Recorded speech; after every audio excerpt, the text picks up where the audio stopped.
another episode of Rinda Talks. I'm your host Rinda, and today we're talking about Harry Potter. And yes, this is the second episode I do about Harry Potter. Last time I had guests who would talk about Harry Potter, but today I would like to give you my own view of it. Harry Potter is a series of 7 fantasy novels written by the British author J.K. Rowling. The novels chronologize the lives of a young wizard, Harry Potter, and his friends Hermione Granger and Ron Weasley. They are all students at the Hogwarts School of Witchcraft and Wizardry. The main story arc concerns Harry's struggle against Lord Voldemort, a dark wizard who intends to become immortal, overthrow the wizard governing body known as the Ministry of Magic, and subjugate all wizards and muggles, non-magical people. So there are 7 books and 8 movies. First book movie is The Philosopher's Stone, and that was published in 1997. Then The Chamber of Secrets in 1998, The Prisoner of Azkaban, 1999, The Goblet of Fire in 2000, Order of the Phoenix, 2003, The Half-Blood Prince, 2005, and The Deathly Hallows in 2007. So I have read the books in Dutch, but I also saw the movies. And Harry Potter always have intrigued me. I really love this whole wizarding world, and I always imagine myself walking around off the grounds of Hogwarts and Hogsmeade and who else I'm going to meet. It's just fun. And even now, I have a cosplay that I'm a Ravenclaw student, and it's just fun to do. It's really it's nice to honor your inner child, and I think nowadays that is very, very important, not only for your own health but also your development as a grown-up. I also saw the movies, and I must say it's really I saw first the movies and then I read the books, and I really loved it, like I said. The movies, but it's the same thing with Lord of the Rings. The first part of, like I say, the first 4 books are like semi-happy, semi-dark, but in overall it's a happy and colorful movie, but also in the books. When we are coming to the 5th book, it's going to get darker and darker. And I also said it just now, it's the same with, for example, Lord of the Rings. The first book is happy-go-lucky, but the second and the third book there is really dark. And in one way, but of course Harry Potter is a lighter form of fantasy novels, but it's a novel also with themes and learning moments for a child, but also for adults, of, for example, what is love, what it is to be an orphan, good fears, but of course, betrayal, friendship, etc. I must say, I am not really into the Fantastic Beast or Cursed Child books and movies. Although I must say, the Fantastic Beast, those 2 or 3 movies I really liked. I never have read the books,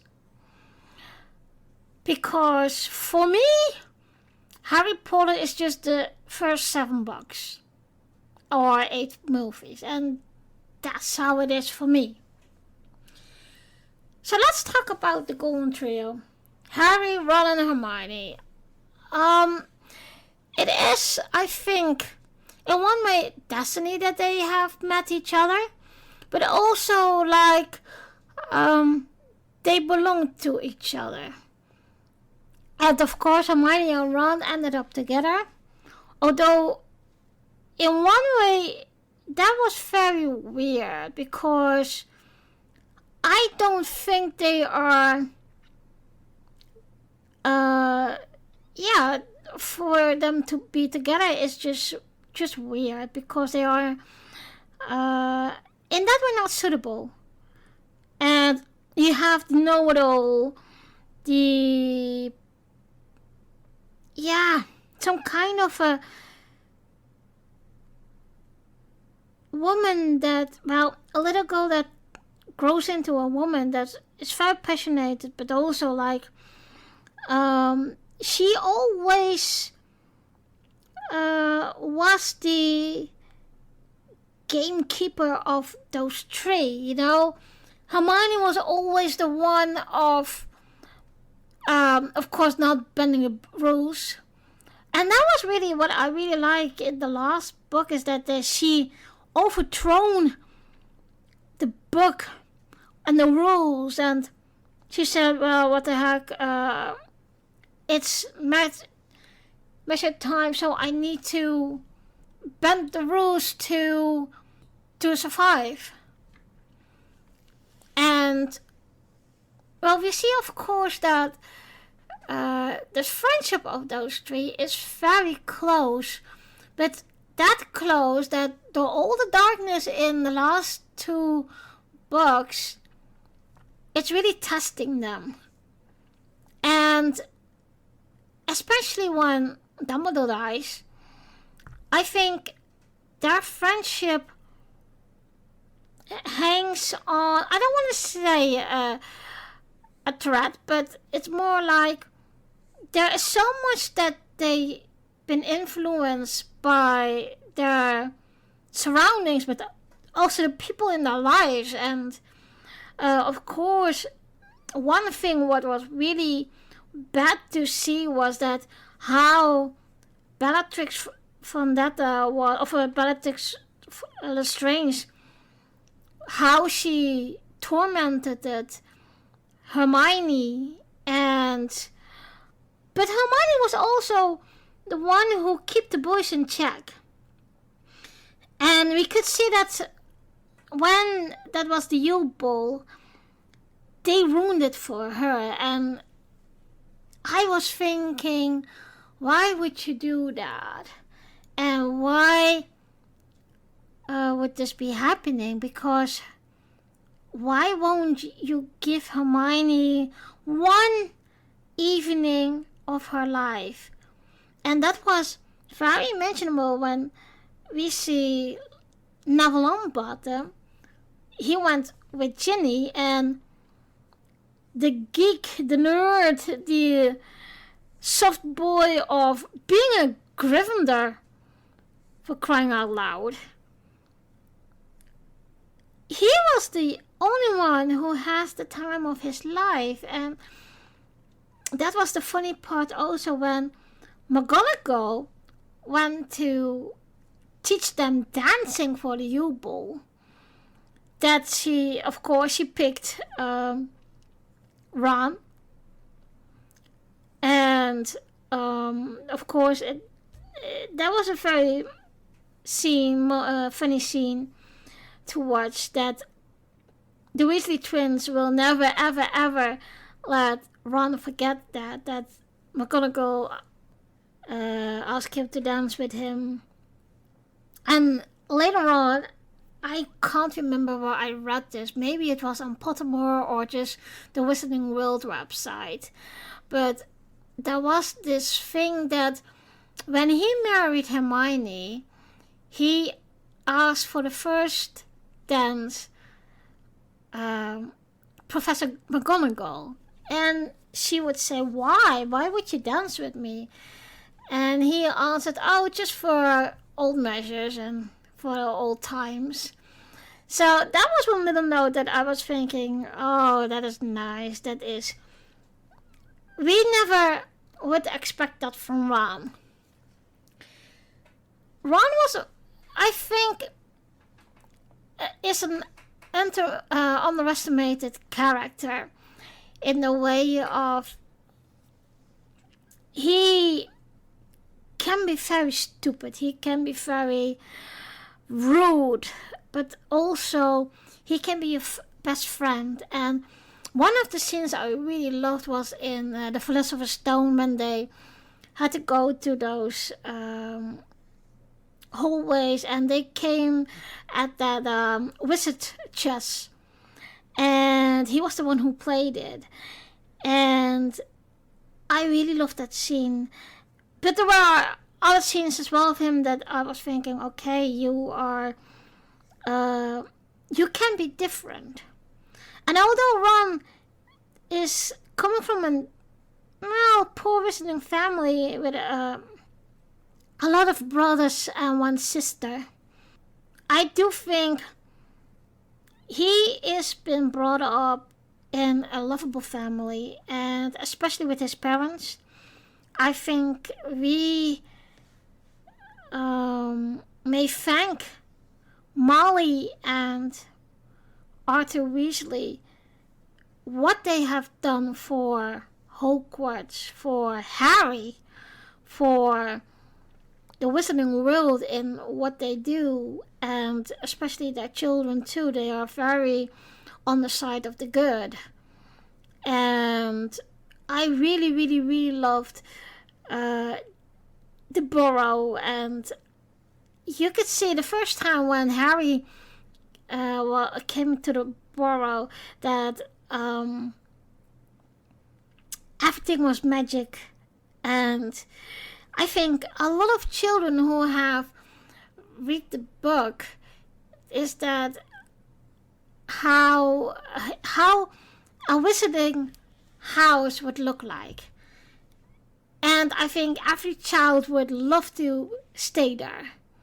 Not only because of the magic, but just also the family. The family is really nice and sweet and also very homely. So Harry was very, very, very lucky that he met Ron on the first train, and that it was really Molly who opened her arms and welcomed Harry into the family, and it will always be that way. And it's very nice to see how they are treating Harry like that. And although Harry has a lot of friends, and in one way family, and of course we are going to meet Sirius Black as well, his godfather. And there were a lot of misunderstanding around the person of Sirius Black. But I think Harry, in one way, he misses his parents. But in one way, he also has the Weasley family as, in one way, his family. And the whole curse bouncing back from Voldemort to on Harry. And that is, of course, why Harry is so famous and important for the Wizarding World.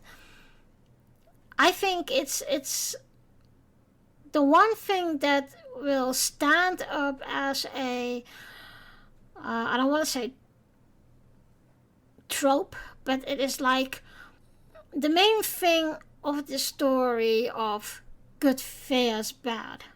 So there is another family, of course, in Harry's life, and that are the Dursleys. And the Dursleys are the sister and the sister's family of Lily's, Harry's mother. And of course, We know how the Dursleys treated Harry, and it was so funny in a way. And what beautiful was, and it was especially in the book, there was that moment. I thought it was on the evening that Harry became 17, and he would be God with the Order of the Phoenix, Aurors. And before that, the Dursleys went away because for the upcoming war. And in the book, but also in the movie, we see that Dudley has making friends with Harry, and I think that was a very sentimental and emotional scene, because we always see Dudley teasing on Harry and hating him, and we now saw that he actually brought a cup of tea to Harry, and at the end when they were leaving, he didn't understand why. But when they left, he was apologizing to Harry, and he gave him a handshake. And I think that was one of the moments that I really saw that Dudley does has a heart. And there are some of the other peoples in the whole story arc that are that way with Harry. Of course, I have to say, two of the people who are really causing mayhem into all movies and books are the Weasley twins. And the Weasley twins, well, when everything went dark, their shop was the only place that was colorful and bright and happy. Of course, the Weasley twins, they always have this teasing way to Ron, of course, but also to Harry and everyone else. They experimented on first years with their trick things, but they were very, very good to Harry. And the Weasley twins always made us laugh. And I think it's a pity that one of them died, because it would be a great thing if they still were together and after the war, and they still caused mayhem till the end of their time. There's another one that is very important in the story, I think, and that is Hagrid. Hagrid, the giant of half giant, who was expelled, of course, but I think he was like Neville and like Luna. He is very underrated as a character, because yes, they are side characters, but without them, the story would be boring. And I think that Hagrid is some kind of everybody's friend. And you could see that he often will babbling, and without knowing that Harry, Ron and Hermione were smarter than him and figures things out. For example, one with the Philosopher's Stone. And it was really madness that he got a dragon egg. But I think if J.K. Rowling would give him also the job as the professor of, what was it, Significant Beasts, then I think he did well. The only thing is, yeah, of course, Malfoy, the idiot, the Slytherin, ruined everything. And I do think that Hagrid, I can't remember in which house he was, but I think with all the bravery he has shown in his time for working for Dumbledore, but also for the Order of the Phoenix, he should be in Gryffindor. But okay, that's my opinion, and that's the same with Severus Snape. Sorry, guys, that I'm going to say that and start that already about, but I'm going to work my list down. So the next one is Neville Longbottom. And I always, in a way, liked Neville Longbottom. He is like me, we are geeks and we have our own way of showing and our own ways to do things. What I like about Neville is that he is a big friend in heart and soul. And the beautiful thing, and I didn't want to say when I saw that or read that I cried about it, but when he killed Nagini, the snake, I was so emotional, so proud of him that he did that. He showed his own courage and bravery, and that's one of the times that he showed us that he is a Gryffindor. The other thing what I like about Neville, and in one way I always hoped that this would happen, is that he and Luna would become a romantic couple.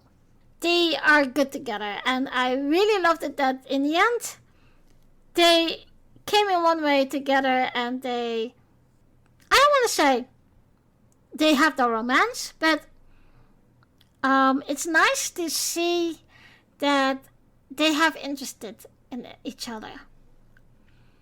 And it was also very nice of Harry that Harry took Luna to Slughorn's party.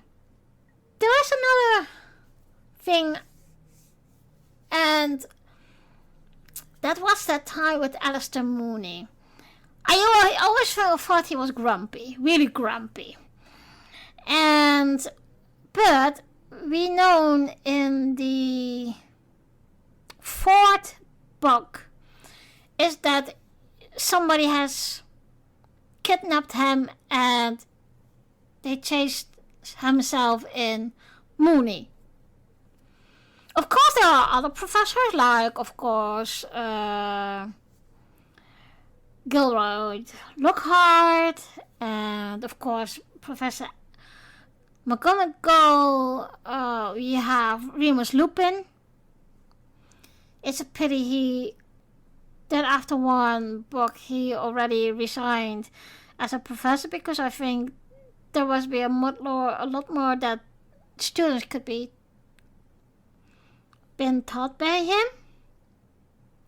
And I think he made the data lessons very nice and very fun for them. The students.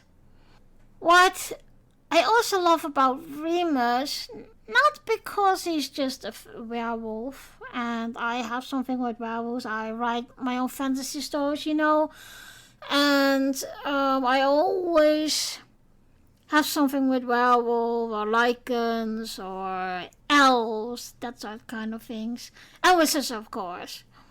So Remus being a werewolf, but Remus, I think Remus is someone who rather not go into the front of the situation, but will work behind it and is the big support that people need.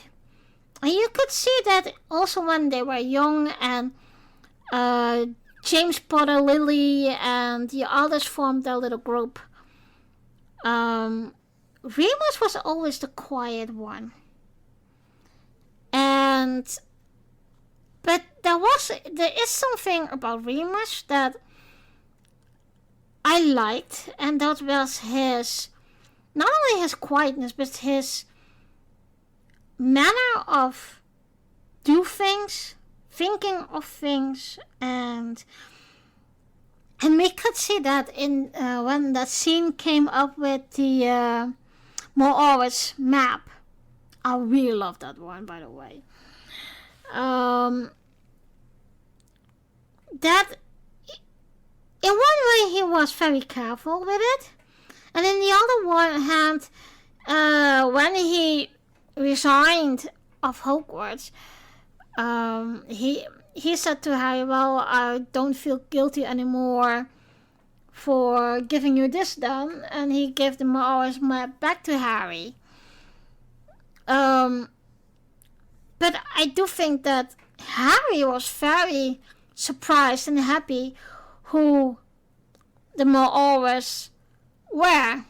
Like his own mom, his dad, Sirius, Remus, and Peter Pettigrew.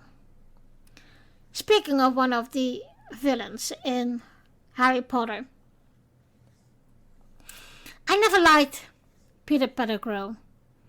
He was always a sneaky little bastard.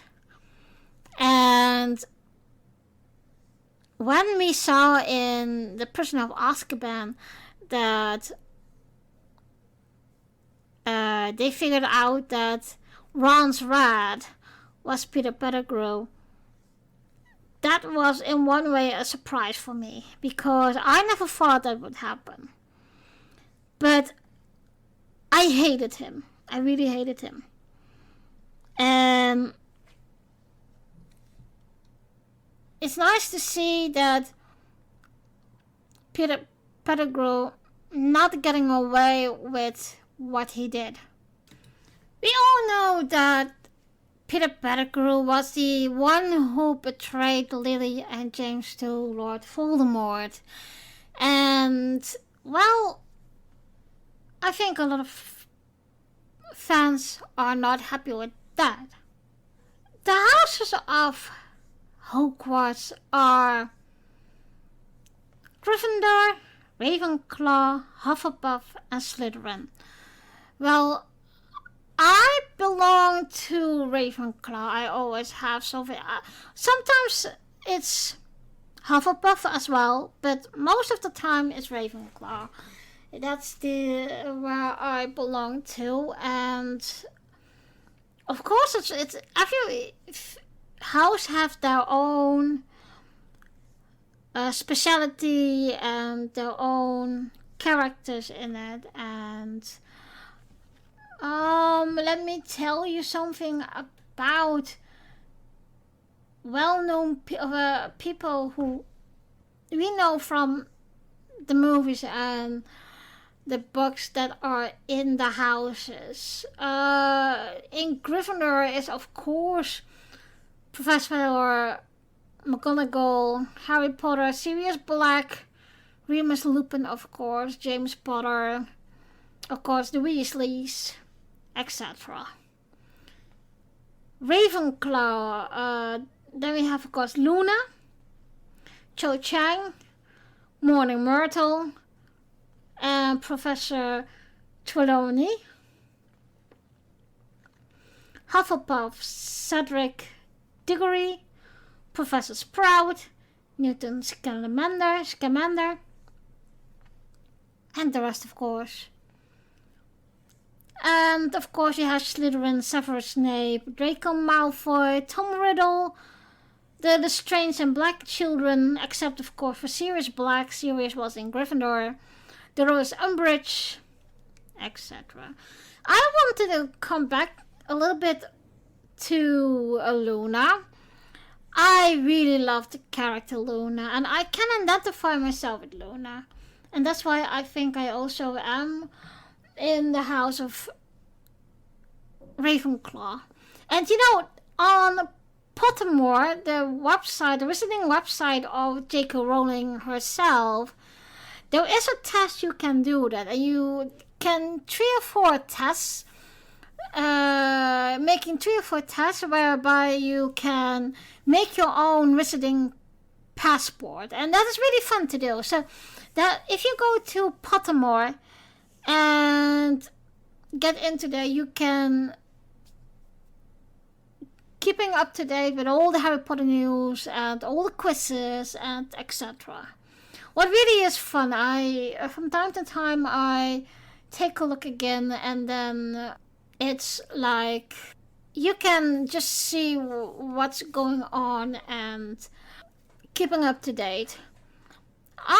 There is 2 other things that let I do this at the end of it. Let me make a note for it, because otherwise I'm going to forget. Let's talk about Lord Voldemort. Lord Voldemort is of course the villain of the whole story, and he tried to win from Harry and his friends, but he always failed. Of course, he have helpers, the Death Eaters, and of course there is one Death Eater who spy for Albus Dumbledore, and that's Severus Snape. I must say, I always loved Severus Snape. He was always so a little bit mystical in who he was and what he was, and with wearing a mask. I always maybe romanticize him of who he was, and I always said he has more good in him than he betrays himself. And that is one of the reasons I have wrote a lot of fan fictions about Severus, and especially love stories about Severus. At the end of the episode, I will give you the blog website for me where you can read all my fan fictions and fan poems that I made for Harry Potter. But Voldemort, he was the kind of villain that, of course, he's a dark one. But if you compare him with the Dark Lord in Lord of the Rings, Lord Voldemort is in that way still a little softy. But okay, Lord Voldemort have changed a lot, and I think that is one of the greatest things that they make movies now of Dumbledore himself and the people around him, like, of course, how Tom Riddle became this bad, etc., and how he became Lord Voldemort. I think Lord Voldemort is also a character that is pure evil, but if we say good and bad, yes, Lord Voldemort is the bad one. And I always had the feeling of he tried to be bad in a way, but in the other way, he is a total failure in it. Yes, he comes back, but Lily's love for Harry defeated him again and again and again. Then he has, of course, the Death Eaters who help him. Of course, we got Severus, we got Lucius Malfoy, we got the Black family, the Lestrange family, and all those family more. I must say, when they betrayed the Death Eaters in the movies, I completely saw them in a different way. I never imagined that the Death Eaters would look like that. So, in one way it was a disappointment, and in another way, okay, what the heck. So we already have talked about Severus Snape a little bit. And in my eyes, he's more a savior than a Death Eater. And he was the kind of character that you say, yeah, he is there. But on the other hand, he was not there, but also is very mystical. And I think she did a good job and writing him like that. But when the movie started and J.K. Rowling just made these characters, especially for Alan Rickman, that was one thing that I was thinking, wow, they must be a good actor. And of course, I think a lot of fans are missing Alan Rickman still to this day. So, I think Severus Snape, I think he could be a more lovable character. And I must say, I have one of my fan fictions as a real one. I thought it was about 8 chapters that I wrote. It's more like a poison that went wrong. He became a baby, a toddler, and the story grows out into a love story. Apologize for that, guys, but okay, I just love that. But it was fun to write. So Severus Snape is always one of the characters that I think he had to act in a certain way because he was just not to show him real selves.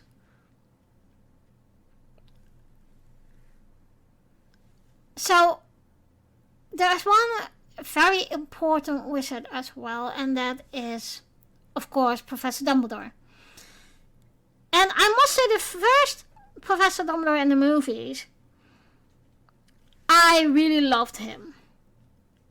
And in one way, it's very pity that he passed away in after the second movie, so they needed another Dumbledore in movie 3. And although he's not my favorite Dumbledore, he does do a real good of playing that Dumbledore. But there are rumors about him that he is gay. What doesn't make any sense to me, but okay, I have no idea where that's coming from. But I always had a love and hate affair with Dumbledore. In one way, he could be very nice, very sweet, and lovable, and the other moment he could be so, how must I say this? I don't want to say bad, but he could turn 180, and sometimes that's very, I found that it is not very Dumbledore-like. The one thing I really do like about Dumbledore is that he had this bond with Harry. And I think, I don't want to say that he was like a mentor for Harry, but he did a lot for Harry. And Harry to him in return, of course. And we could really see that when Harry talked with Albus Dumbledore's brother. And I think there is another side of Dumbledore that we haven't seen, because we only know Dumbledore at an old age. Once again, that's very nice that they make movies now of a younger Dumbledore. So there's also another character I like too, talk about, and that is Draco Malfoy. I do think Draco Malfoy has been misunderstood. And he has a better heart than he portrayed for. And I always say, and the funny part is I also read this, I wrote this in one of my fanfiction. Draco Malfoy has the nice and good heart of his mother, but it is corrupted by his father. That's why he is like this dubious character. And although I do think he can do good, but he is corrupted by this whole Death Eater family tradition. And we do know that he would spy for Dumbledore as well later on. And that's why I always hate Lucius. Lucius was the upper and perfect Slytherin. And it's a pity that he corrupted Draco. Because I do think Draco could do a lot of good. Even become friends with Harry. But okay, that's me. The other point is that Draco...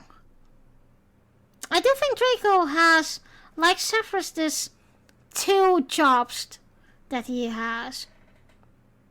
And we could see that he couldn't kill Dumbledore. So he isn't really a Death Eater because he couldn't kill. And I think later it will be okay with him because he could do a lot of good. And I think because of the war is over, he will change too. With the help of his mother, of course. So, there are some love stories as well in the whole Harry Potter story. Let's start with Harry and Ginny. I think Harry and Ginny would be are the perfect couple to put together, cause they always have this connection, and I think because they have a similar character, they are good together, but also Ginny has a lot of Molly.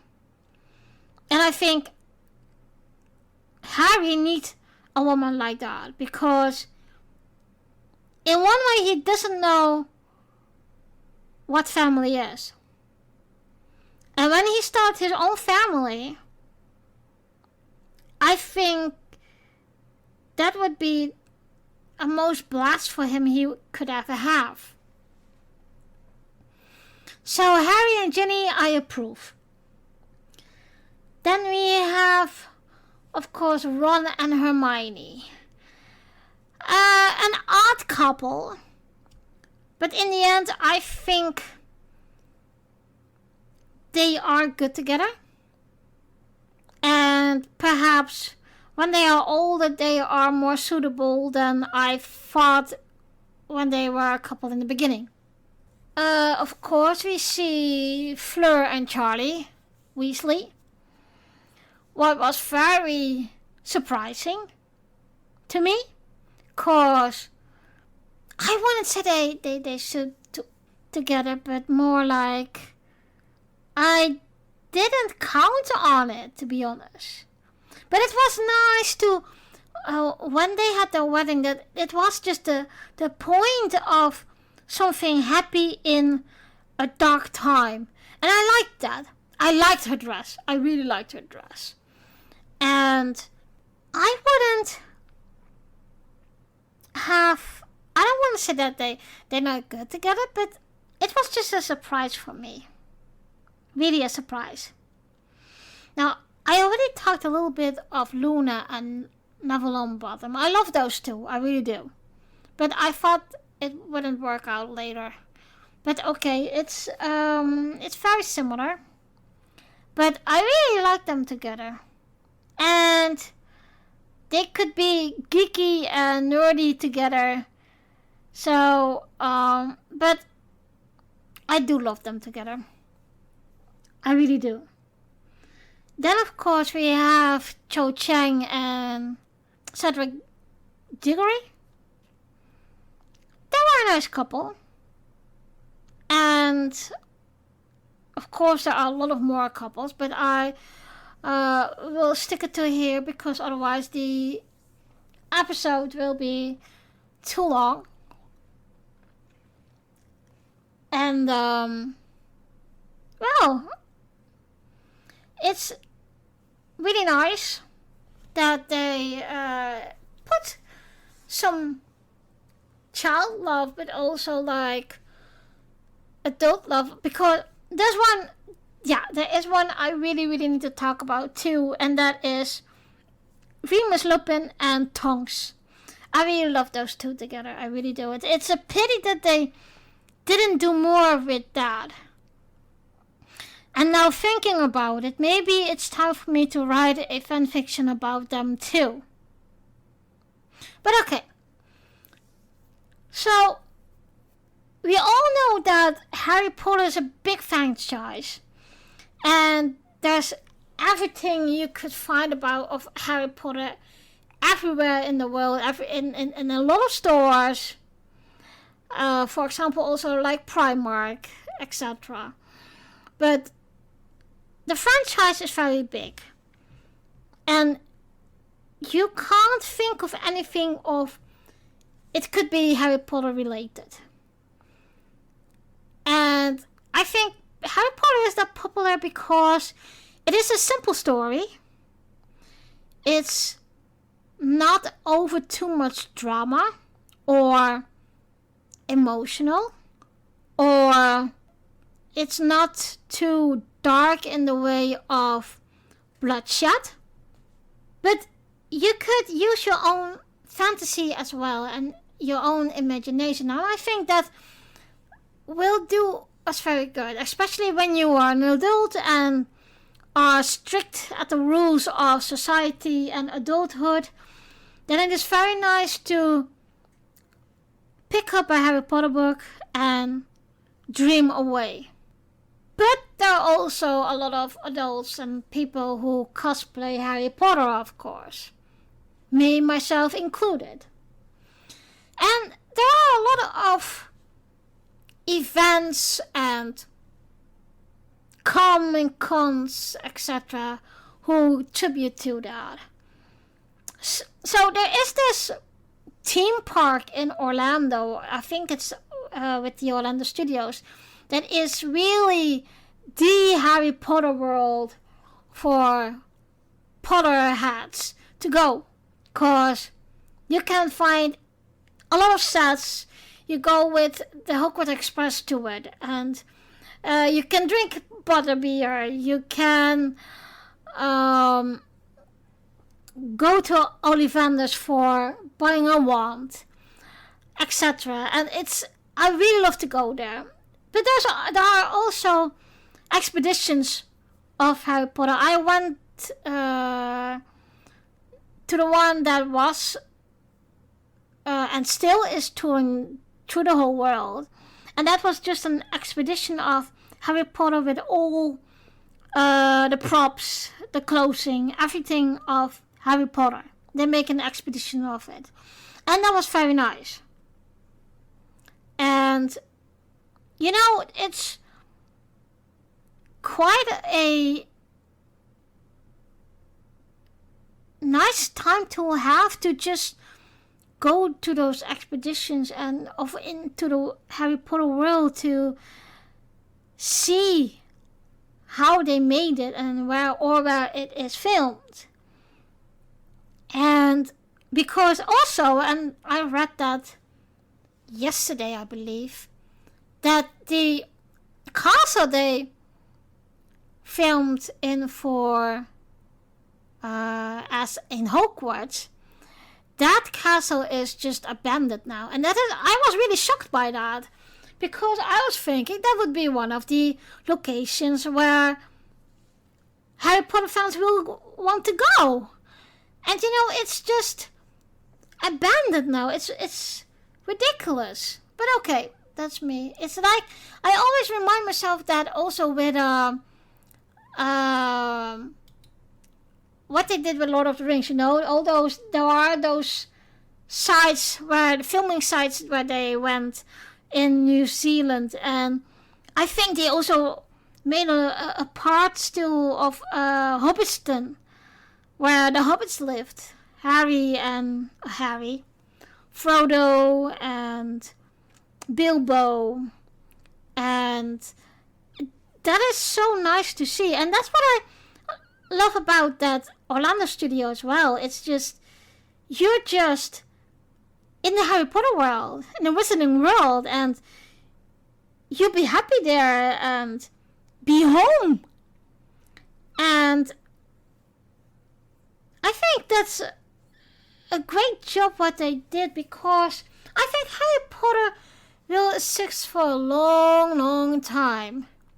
Of course, there are also video games and Lego and other things more. I must say, I never have played the games, except for the one on, or two on the phone, mobile phone, and that is Hogwarts Mystery and the Harry Potter puzzles. That's the only two I have ever played. But I am looking forward to maybe to play the Lego video game on PC, so I will see what's happening there. Well guys, there is only one thing I still can tell you, and I already have said it before. I write fanfictions, and when I was about 14 years old, I started with fanfiction, writing fanfictions, and most of them are from Harry Potter. You can read these fanfictions and fan poems of me on my blog, and that is www.bartofnalada1.blogspot.com. I will put the link in the description so you can take a look on the blog. And maybe, right, I'm going to read out aloud for you one of them, so you can hear what I have written in a way. And of course, I can't help it, guys, but it is in this perspective of Severus Snape. Severus Snape has fallen in love with one of his students, and she has passed, of course, the Hogwarts and is becoming a poison mistress herself. So this is my fan poem in the eyes from Severus Snape, called 7 Years. In your first year we met, and I knew that you were special. In your second year I discovered that you like books, and that one of your favorite places is, like mine, the large window still in the library. In your third year I heard that you defend me many times against your classmates, and I always wondered why. In your fourth year, I had to go in hiding, and you offered me to stay on Tracy Island, where you and your family lives. In your fifth year, Draco Malfoy had attacked you, and I did everything in my power to let him regret it. In your sixth year, I chose you as my apprentice for poison, and we worked together to get a final potion for werewolves. At the end of the year, we had a final project and we both were awarded with a silver star in Merlin's class. When we worked so close together, I discovered that we had much in common, and that you were not anymore that smart little girl, but you grow into a beautiful and independent young woman. In your 7th year, the final battle came, and we won, but only with many lost. I was so worried about you, and I really didn't want you to fight with us. In that year, I really changed in many objects, and I hoped that one day I could tell you my feelings. That day came when you graduated as a poison mistress.